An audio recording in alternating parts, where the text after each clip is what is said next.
Hello friends, जय माता दी। कैसे हैं आप सब। एक बार धर्मराज युधिष्ठिर बोले, हे जनार्दन, चैत्र माह के कृष्ण पक्ष की एकादशी का नाम क्या है एवं उसकी विधि क्या है?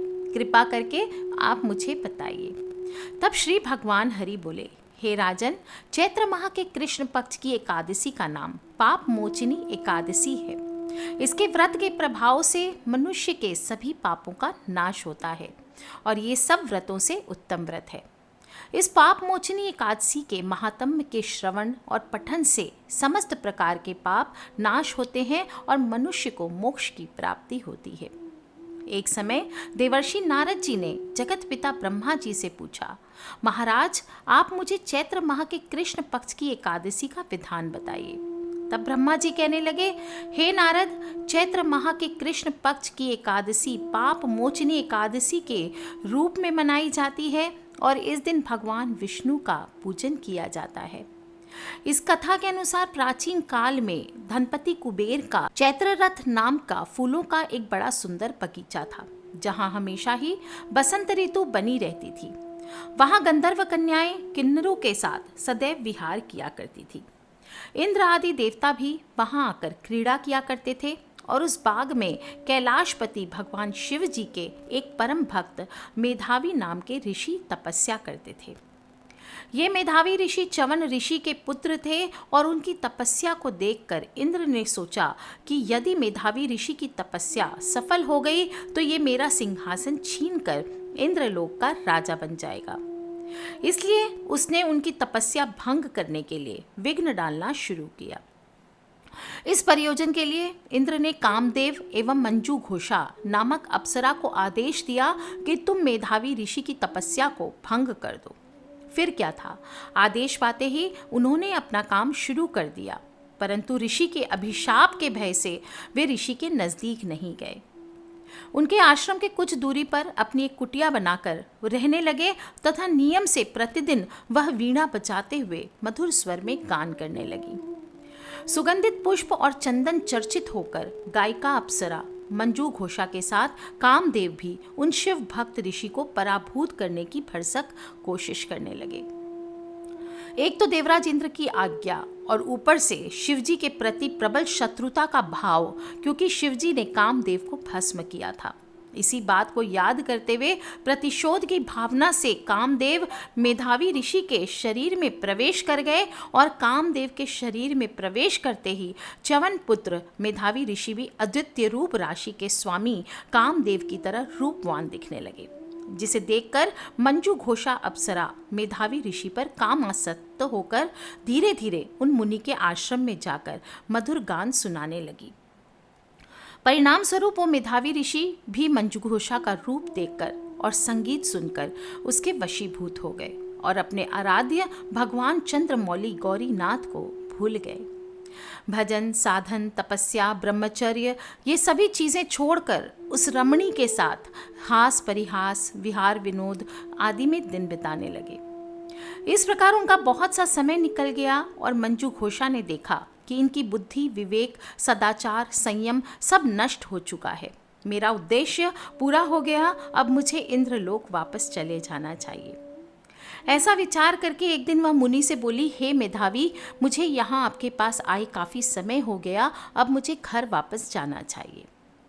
तब मेधावी ने कहा, मेरी प्राण प्रिय, आप अभी कल शाम को तो ही आई थी, अभी सुबह सुबह ही चले जाओगी। तुम ही तो मेरी जीवन संगनी हो, तुम ही तो मेरे जीवन की सर्वस्व हो और अपने साथी को छोड़कर कहाँ जाओगी। अब तो यह स्थिति है कि मैं तुम्हारे बिना एक मुहूर्त भी जी नहीं सकता। उस मुनि के इस प्रकार दीन भाव से प्रार्थना को सुनकर अभिशाप के भय से मंजू घोषा अप्सरा और कई वर्षों तक उनके साथ रही। इस प्रकार 57 साल 9 महीने और 3 दिन तक रहते हुए भी उन मुनि को विषय भोग की प्रमत्ता में इनकी लंबी अवधि केवल एक रात के समान लगी। इतने वर्ष बीत जाने के बाद फिर एक दिन बाद उस अप्सरा ने मेधावी ऋषि से अपने घर जाने की अनुमति मांगी। तब मुनि ने कहा, हे सुंदरी, आप तो कल शाम को ही मेरे पास आई हो, अभी तो सुबह ही हो पाई है। मैं थोड़ी अपनी प्रातःकालीन संध्या कर लूं, तब तक आप प्रतीक्षा करें। तब उस अप्सरा ने मुस्कुराते हुए और आश्चर्यचकित होकर कहा, हे मुनिवर, 57 साल 9 महीने और 3 दिन आपको मेरे साथ हो गए हैं और आप प्रातःकालीन संध्या होने से और कितना समय लगेगा? आप अपने स्वाभाविक स्थिति में ठहर कर थोड़ा विचार कीजिए। अप्सरा की बात सुनते ही मुनिवर के होश उड़ गए।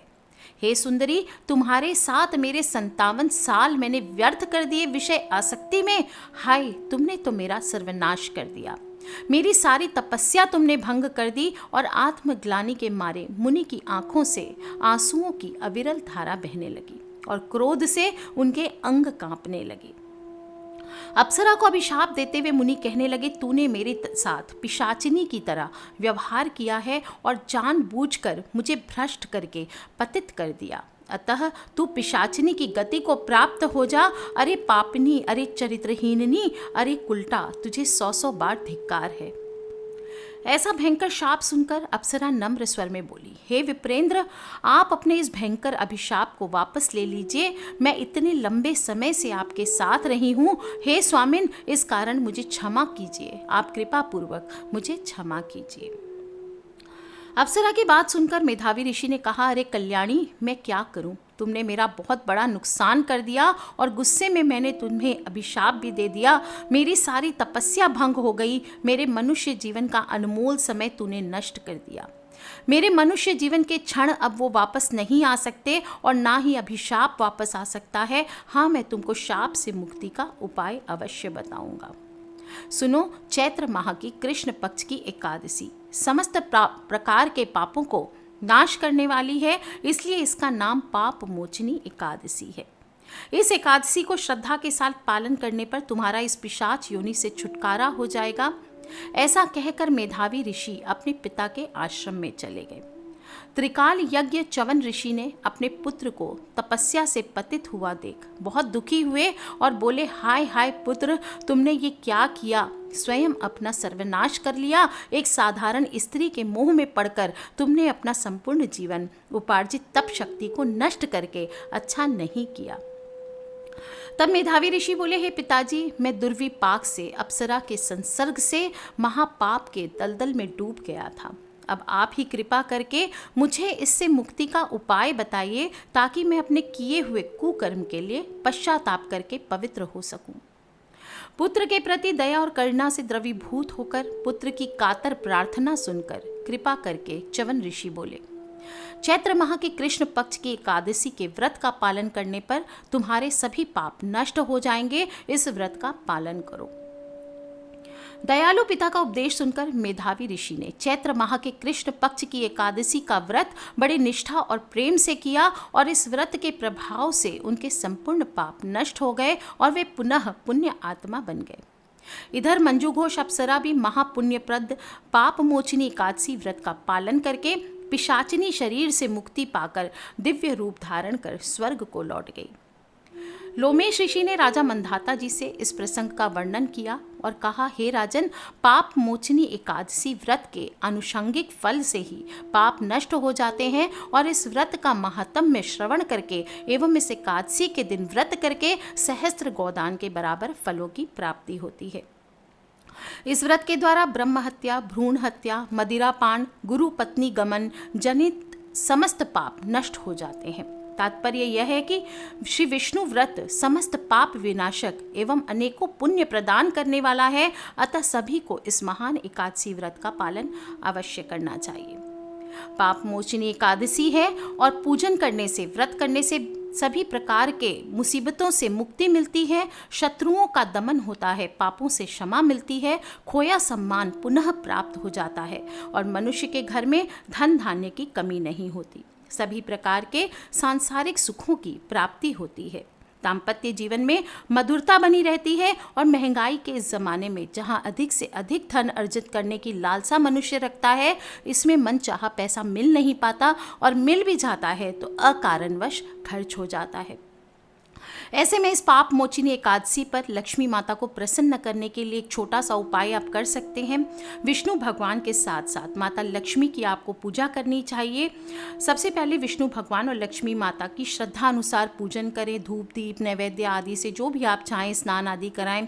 हो सके तो श्री सत्यनारायण की कथा सुने या जो मैंने कथा ऊपर सुनाई है वो सुने, और फिर आपको आरती करनी है। आरती में आपको 5 खड़ी लौंग लेनी है साबुत। इस बात का ध्यान रखें कि लौंग कहीं से भी खंडित नहीं हो, टूटी फूटी ना हो, और जब आरती पूर्ण हो जाए तो आपको इस लौंग को विष्णु भगवान के चरणों में रात भर रखे रह देना है। आपके पास अगर विष्णु भगवान की फ़ोटो ना हो तो आप राम जी, कृष्ण भगवान, जो भी उनके स्वरूप हैं उनके फ़ोटो के सामने ये काम कर सकते हैं। और सुबह यानी अगले दिन आपको लक्ष्मी माँ के सामने एक घी का दीपक जलाना है और इस दिए के पास एक चांदी का सिक्का रखना है। चांदी का ना हो तो नॉर्मल सिक्का भी यूज़ कर ले, और 5 लौंग उस सिक्के के ऊपर आपको रख देना है। अब आप लक्ष्मी माँ की आरती करें, और आरती पूर्ण होने के बाद पहली आरती आपको लक्ष्मी माँ को देनी है, दूसरी आरती सिक्के और लौंग को देनी है, और तीसरी आरती अपने खुद लेनी है। इसके बाद लक्ष्मी माँ के आगे हाथ जोड़कर अपने धन संबंधित जितनी समस्याएं हैं वो इस चांदी के सिक्के को बोलते हुए आप इस चांदी के सिक्के और लौंग को अपने कोई भी रेशमी वस्त्र ले लें, लाल, पिंक, आप येलो ले सकते हैं, और उसमें बांधकर आप इसको अपने घर की तिजोरी में रख दें या अपने पर्स में भी रख सकते हैं। ऐसा करने से आप देखेंगे कि तिजोरी में धन की बढ़ोतरी दिन पर दिन बढ़ती चली जाती है। साथ ही साथ अगर तिजोरी में आपका पहले से रखा हुआ धन है तो वो भी अकारण खर्च नहीं होता। आप देखेंगे मैग्नेट की तरह आपके घर में धन को खींच कर लाता है, और नए नए उपाय आपको मिलते हैं, अवसर आते हैं, आपका खजाना बढ़ता चला जाता है। इस प्रकार से जो भी मनुष्य एकादशी के दिन भगवान विष्णु और माता लक्ष्मी का विधिवत पूजन करता है, धूप दीप नैवेद्य पुष्प और मौसम के फलों के साथ सच्चे मन से भगवान प्रसन्न होकर अपने भक्त पर पूर्ण रूप से कृपा करते हुए जीव को संसार के सभी सुख साधनों से संपन्न करवाते हैं। और व्रत करने वाले जीव के सभी पाप व्रत के पुण्य कर्मों के प्रभाव से नष्ट हो जाते हैं। जिस विशेष कामना से कोई भी इस व्रत को करता है उसकी सभी कामनाएं पूर्ण जरूर होती है। आज के लिए इतना ही। अपने सभी परिवार वालों को इस कथा को ज़रूर सुनाएं और सब्सक्राइब करके रखें ताकि आने वाले वीडियोस के थ्रू आप और मैं कनेक्टेड रहें। रात को सोने के पहले एक दीपदान ईशान कोण में आपको ज़रूर करना है। इसके बारे में मैं अगले वीडियो में आपको बताऊंगी। आज के लिए इतना ही। Take care, love you all. जय माता दी, बम बम भोलेनाथ की, जय विष्णु भगवान की, जय महालक्ष्मी की।